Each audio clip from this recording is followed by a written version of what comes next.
Heart Sounds provides international programs to promote women's cardiac recovery, both physically and mentally, including addressing gender and racial inequality.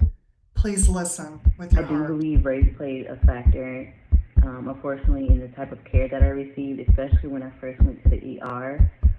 I was brushed off, treated coldly, and was told it was just anxiety symptoms. Failure to properly diagnose my heart condition led to significant psychological distress and really, in the end, long-term PTSD. There's a huge disconnect that exists between medical professionals and women's health issues, and particularly women's heart health issues. It's actually unbelievable that in 2024 we still have so little information about women's heart health issues as compared to men's. And the misdiagnosis rate for women is significant.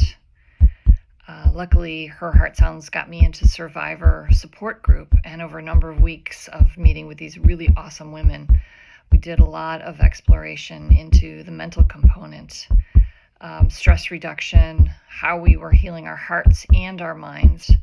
The mental part should be a normal part of cardiac care, and it's not.